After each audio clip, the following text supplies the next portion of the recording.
이 시간에는 믿음과 행함 사이라는 제목을 가지고 하나님의 말씀을 함께 나누고자 합니다. 혹시 짝사랑 해보셨나요? 혹시 짝사랑하면 무엇이 떠오르시는가요? 저는 결혼하기 전에 오로지 짝사랑만 했던 것 같습니다. 왜냐하면 제가 좋아하고 사랑하는 여자에게 멋지게 고백할 용기가 나지 않았기 때문입니다. 오로지 속으로만 좋아하고 겉으로는 아닌 척, 모르는 척, 내 마음이 들킬까봐 그 사람 앞에서 늘 소극적이고 자신 없는 모습을 보이곤 했습니다. 그러나 더 안타까운 것, 가슴 아픈 것은 내가 이렇게 용기 없이 지체하고 있는 사이 다른 남자가 먼저 사랑을 고백하고 나의 짝사랑을 뺏어간 것입니다. 그러므로 용기가 있고 용기 있게 고백하는 사람에게 언젠가는 없어지고 사라질 짝사랑이 아니라 깊은 사랑을 할 수 있는 사람을 만날 수 있게 되는 것 같습니다. 지금 결혼을 하고 한 가정을 이룰 수 있었던 것도, 깊은 사랑을 할 수 있었던 것도 나의 마음에 간직하고 있던 사랑을 표현하고 고백했기 때문이 아닐까요? 그러므로 사랑은 표현하고 겉으로 행동해야지만 더 큰 사랑으로, 한순간 끝나버리지 않는 사랑으로 점점 성장해 가는 것 같습니다. 우리의 믿음도 사랑과 같이 믿음의 행함이 필요합니다. 오늘의 말씀은 믿음과 행함 사이의 관계를 잘 말해주고 있습니다. 특별히 오늘의 본문에서 반복적으로 나오는 문장이 있는데요. 무엇일까요? 우리 다 함께 한번 성경을 보기 원하는데요. 14절과 17절, 20절, 26절 말씀을 우리가 한번 보면요. 14절에는 행함이 없는 믿음, 17절에도 행함이 없는 믿음, 20절에도 행함이 없는 믿음, 26절에도 행함이 없는 믿음에 대해서 말하고 있습니다. 14절에서 행함이 없는 믿음은 유익이 없다라고 말을 하고 있고요. 17절에서 행함이 없는 믿음은 죽은 믿음이다. 20절에서 행함이 없는 믿음은 헛된 믿음이다. 26절에서 행함이 없는 믿음은 죽은 믿음이다라고 반복해서 말하고 있습니다. 이처럼 성경은 우리의 믿음의 모습을 행함으로써 보이라고 말하고 있죠. 왜냐하면 행함이 없는 믿음은 아무런 유익이 없기 때문입니다. 우리 그리스도인은 하나님께서 세상의 소금과 빛으로 부르신 사람들이죠. 소금과 빛은 자연 만물과 인간이 살아가는데 없어서는 안 되는 중요한 요소입니다. 하나님께서는 우리가 신앙생활을 하면서 믿음의 행함을 원하십니다. 왜냐하면 우리는 세상의 소금과 빛으로 세상에 선한 영향력을 끼치며 살아가야 하기 때문입니다. 그런 하나님께서 우리에게 요구하시는 믿음의 행함은 무엇일까요? 바로 이웃 사랑입니다. 우리 다 함께 15절, 16절 말씀을 읽어보도록 하겠습니다. 15, 16입니다. 만일 형제가 자매가 헐벗고 이러할 양식이 없는데 너희 중에 누구든지 그에게 이르되 평안히 가라, 덥게 하라, 배부르게 하라 하며 그 몸에 쓸 것을 주지 아니하며 무슨 유익이 있으리요? 야고보가 믿음에 관한 이야기를 하면서 왜 믿음과는 상관없어 보이는 이야기를 꺼내고 있을까요? 형제나 자매가 헐벗고 일용할 양식이 없을 때 그들의 필요를 채워주는 것이 믿음과 어떤 관계가 있는 걸까요? 야고보가 본 서신을 작성했을 때 시대적 상황은 매우 혹독했습니다. 사회적 지위와 빈부격차 등 차별과 악습이 성도 간에도 큰 문제거리였죠. 예수 그리스도를 믿는 믿음이 있다고 말하면서도 사람을 외모로 취하고 가난한 자들을 차별하는 등 초대교회 성도들의 신앙은, 그리고 신앙의 윤리는 바닥을 치고 있었습니다. 당시 그들의 모습을 잘 보여주는 모습이 오늘의 본문 앞 2장 2절에서 4절 말씀에 이렇게 기록되어 있는데요. 만일 너희 회당에 금가락지를 끼고 아름다운 옷을 입은 사람이 들어오고 또 남루한 옷을 입는 입은 가난한 사람이 들어올 때 너희가 아름다운 옷을 입는 자를 눈여겨보고 말하되 여기 좋은 자리에 앉으소서 하고 또 가난한 자에게 말하되 너는 거기 서 있든지 내 발등상 아래에 앉으라 하면 너희끼리 서로 차별하며 악한 생각으로 판단하는 자가 되는 것이 아니냐. 야고보는 부자와 가난한 자 두 사람의 사례를 통해 성경에 기록된 내 이웃 사랑하기를 내 몸과 같이 하라 하신 법을 어기고 있다고 지적하고 있습니다.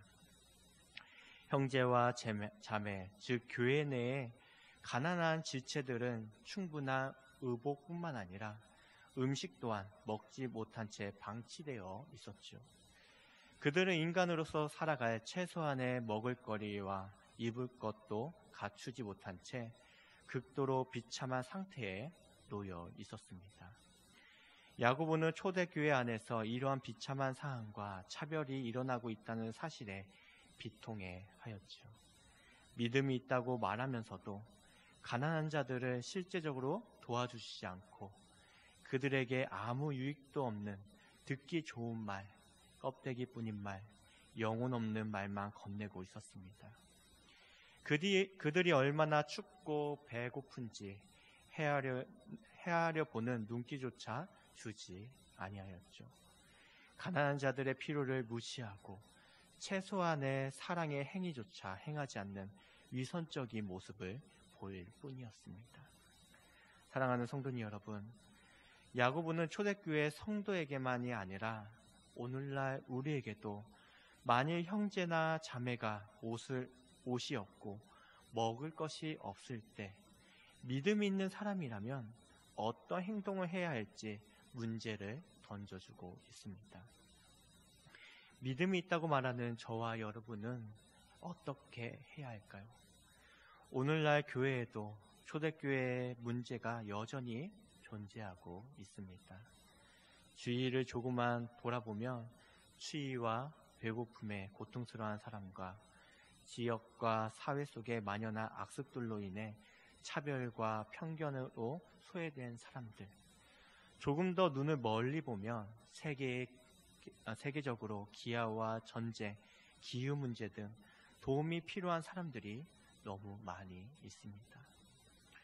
그러나 개인이나 단체가 이 전부를 돕는다는 것은 한계가 있고 불가능합니다. 그러나 우리가 손을 뻗어 닿을 수 있는 사이에 있는 사람에게 최소한의 도움을 주는 것, 이것이 믿음이 아닐까요? 왜냐하면 하나님의 말씀에 기록되어 있는 사람들이기 때문입니다. 하나님께서 도우라고 명령하신 가난하고 헐벗고 굶주린 사람들이기 때문이죠. 무엇보다 성경에 기록된 대로 내 이웃 사랑하기를 내 몸과 같이 하라 하신 최고의 법이기 때문입니다. 우리 마음 안에 하나님을 향한 사랑과 믿음이 있다면 우리는 이와 같이 나의 형제, 자매, 이웃을 사랑해야 합니다. 믿음이란 말로만 동정을 전하는 것이 아니라 실질적인 도움을 주는 것이죠. 나의 형제와 자매에 필요한 것을 그저 격려 차원이 아닌 마음으로 공감해주고 물질이나 직접 육체로 도와주라고 말씀하고 있습니다. 이러한 실제적인 믿음의 행함이 유익을 만들어낼 수 있기 때문이죠. 형제의 상처를 감싸주게 되고 자매의 눈물을 닦아 위로해 줄 수 있게 됩니다. 이웃의 배고픔이 해결되어 힘을 얻게 도와주고 죽어가는 자에게 생명력을 불어 넣어줄 수 있습니다. 사랑하는 성도님 여러분, 우리의 믿음은 유익을 남기는 믿음이 되어야 합니다. 왜냐하면 행함이 없는 믿음은 죽은 믿음이라고 말씀하고 있기 때문입니다. 오늘날 교회는 많은 도전을 받고 있습니다. 경남과 부산 지역에 특별히 이단 사이비가 활발하게 활동하고 있는데요. 더욱이 신천지와 하나님의 교회의 공격이 많이 있습니다. 우리 주변의 이단들의 모습이 어떠한지 한번 생각해 보았으면 좋겠습니다. 어떤 모습인가요? 만약 우리가 예수님을 믿지 않고 교회에 다니지 않는 사람의 입장에서 교회와 이단 사이비 둘 사이를 본다면 첫 이미지가 어떻게 느껴지시나요? 오늘날 이단 사이비들은 사회봉사와 후원을 통해 사회적으로 인정을 받아가고 있습니다. 사람들에게 보여주기식의 봉사라고는 하지만 실제 정부와 공공기관으로부터 각종 표창장과 공로패를 독식하고 있는 실정이지요. 그러나 교회는 어떻습니까? 이단 사이비에 대항하기 위해 자기 보호에만 급급했던 모습을 보게 됩니다. 우리의 믿음의 성숙과 신앙의 품격을 높이기 위해 힘을 쏟기보다 개교회 중심적이며 폐쇄적이고 심지어 이기적인 집단으로 변질될 때도 있었습니다. 얼마 전 담임 목사님을 모시고 목회자들이 티타임을 하면서 나눈 대화가 기억이 나는데요. 오늘날 교회는 믿음을 보여줘야 할 때라고, 그동안 너무 개교회 중심적이고 방어적이었다면 이제 사회로 나가 우리가 믿는 믿음을 보여줘야 한다고, 도덕적으로나 윤리적으로 그들보다 뛰어나야 한다고 말씀을 하셨습니다. 또 한 전도사님은 이런 이야기를 했습니다.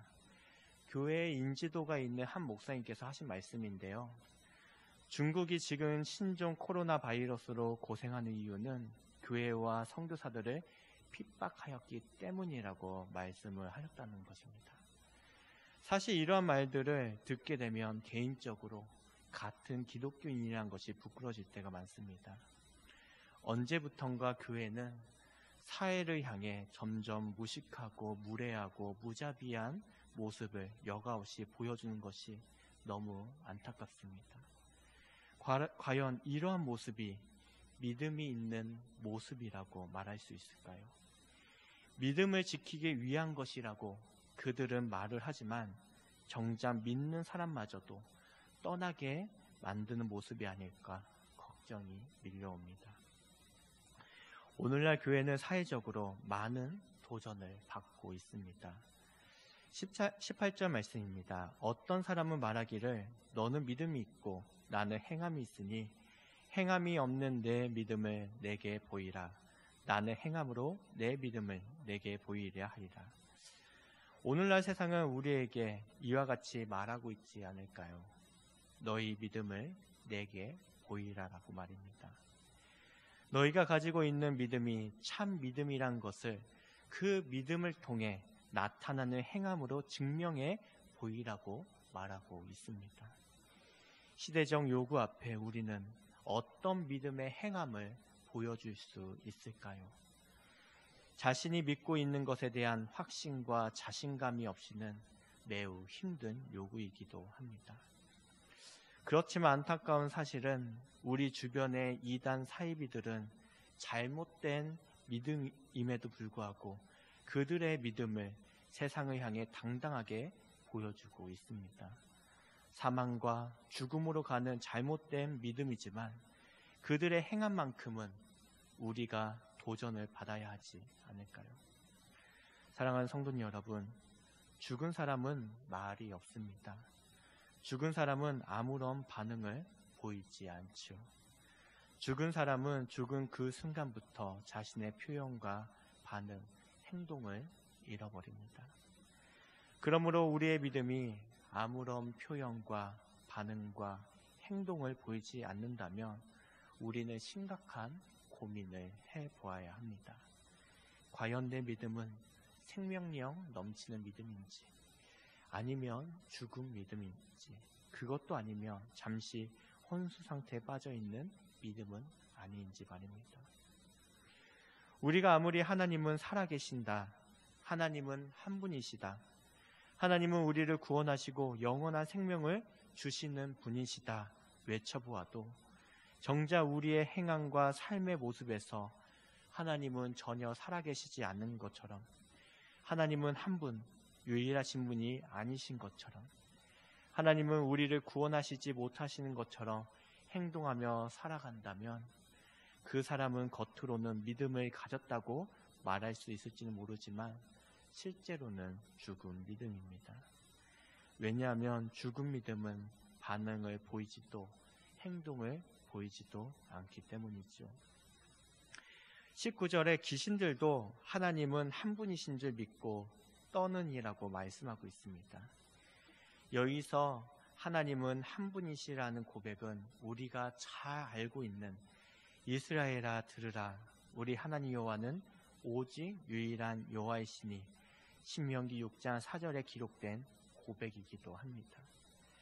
이는 하나님이 한 분이심을 인정하는 것만으로는 그가 참된 믿음을 가졌다고 말할 수 없다는 의미이지요. 신약 성경을 보면 여러 곳에 귀신들이 하나님에 대한 믿음을 표현하는 것을 찾아볼 수 있죠. 또한 귀신들이 예수님과 직면했을 때 그들을 멸망시킬 존재임을 알고 두려워 떠는 모습도 우리는 발견할 수 있습니다.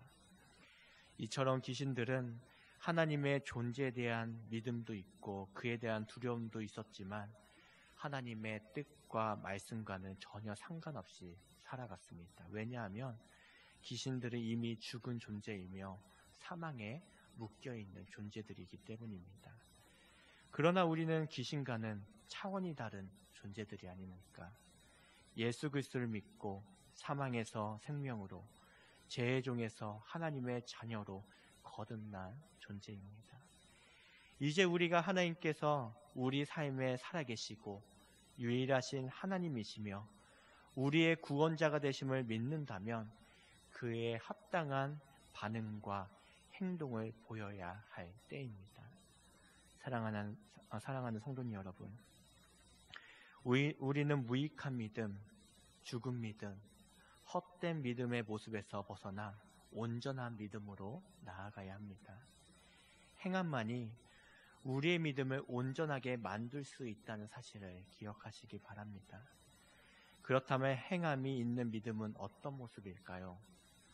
오늘의 본문은 행함이 있는 믿음의 좋은 본이 되었던 두 명을 소개하고 있습니다. 첫째는 아브라함이고 둘째는 라합이죠. 이 두 사람은 22절과 25절에 행함으로 믿음이 온전하게 되었고 행함으로 의롭다 하심을 받았다고 증거하고 있습니다. 특별히 아브라함은 하나님께서 이스라엘 민족의 조상으로 열방을 구원하기 위한 복의 근원으로 사용하시기 전 큰 믿음의 행동을 요구하셨습니다. 그것이 무엇일까요? 아브라함이 100세 때 얻은 아들 이삭을 제단에 바치라는 것입니다. 너무 잔인하지 않습니까? 너무 가혹한 시험이 아닙니까? 100세 때 얻은 아들이야 하면 얼마나 사랑스러웠을까요? 그런데 그 아들을 제물로 바치라니요. 그런데 이 믿음의 시험은 아들을 제물로 바쳐 죽이라는 것이 핵심이 아닙니다. 바로 하나님의 말씀에 절대적으로 순종하는 아브라함의 믿음의 행위를 시험하시기 위한 것이었지요. 우리는 살아가면서 목숨보다 귀하게 여기는 것들이 있습니다. 믿음 생활에서 하나님을 섬기기보다 이러한 것들을 섬기고 예배하는 모습을 자주 발견하게 되지요. 아브라함도 100세 때 얻은 아들이 얼마나 귀하고 사랑스러웠을까요? 성경에는 나와 있지는 않지만 추측하건대 아브라함은 100세 때 얻은 아들을 너무 사랑하고 귀하게 여기다 보니 하나님을 예배하고 하나님을 향한 믿음에 소홀하지 않았을까라는 상상을 해봅니다. 하나님은 아브라함을 통해 위대한 일을 이루시기 원하셨기 때문에 그의 합당한 믿음의 행위를 요구하셨습니다. 그런데 아브라함은 그 믿음의 시험을 무사 통과했습니다. 더 나아가 믿음의 시험을 통해 자신의 믿음을 행함으로 드러내 보였습니다. 밖으로 드러난 아브라함의 믿음은 하나님께서 감동하기에 충분하였죠. 하나님은 아브라함을 향해 나의 벗이라고 인정해 주셨습니다. 23절 말씀입니다. 아브라함이 하나님을 믿으니 이것을 의로 여기셨단 말이 이루어졌고 그는 하나님의 벗이라 칭함을 받았나니. 아브라함은 마음속에만 간직하고 있는 믿음이 아니었습니다. 아브라함의 믿음은 행함과 함께 일하는 믿음이었죠. 아브라함의 믿음은 행함과 함께 나타났고 그 행함은 아브라함의 믿음을 더욱 단단하고 온전하게 만들어 주었습니다. 22절 말씀을 한 번 더 보도록 하겠습니다. 내가 보거니와 믿음이 그 행함과 함께 일하고 행함으로 믿음이 온전하게 되느니라. 사랑하는 성도님 여러분, 우리의 믿음이 행함과 함께 일하게 만들어야 합니다. 행함과 믿음의 사이가 가까워지도록 만들어 가야 하지요. 하나님께서 우리 한 사람 한 사람을 택하시고 위대한 일을 이뤄가길 원하십니다. 그렇지만 그 전에 아브람처럼 반드시 우리의 믿음을 시험하는 순간이 다가옵니다. 그때가 언제이고 어떤 방법으로 시험하실런지는 알 수는 없지만 하나님께서 우리를 통해 위대한 일을 이루시기 전 반드시 겪어야 할 과정입니다. 그렇지만 우리의 믿음과 행함 사이가 저 멀리 떨어져 함께 일하지 못하고 있다면 우리는 아무런 유익도 없는 믿음 생활을 하고 있으며 헛된 믿음, 죽은 믿음일 수 있습니다. 우리의 믿음이 온전해지기 위해서는 우리의 믿음과 행함 사이가 가까워져 둘이 함께 일할 수 있도록 해야 합니다. 성경을 읽고 묵상할 때, 설교를 들을 때, 그리고 기도할 때 하나님께서 우리에게 깨달음과 감동을 주셨다면 우리는 아멘으로 화답하고 이를 지키고 행하기 위해 힘써야 하지요.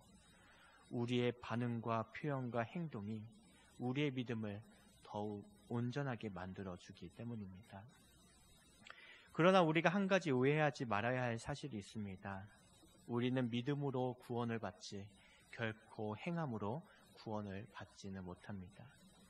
오늘 본문의 행함을 통해 아브람과 라합이 의롭게 되었다고 말하고 있습니다. 즉 구원을 받았다고 증거하고 있죠. 이는 믿음으로 구원을 받았다는 진리와 충돌해 보입니다. 그러나 이는 오해입니다.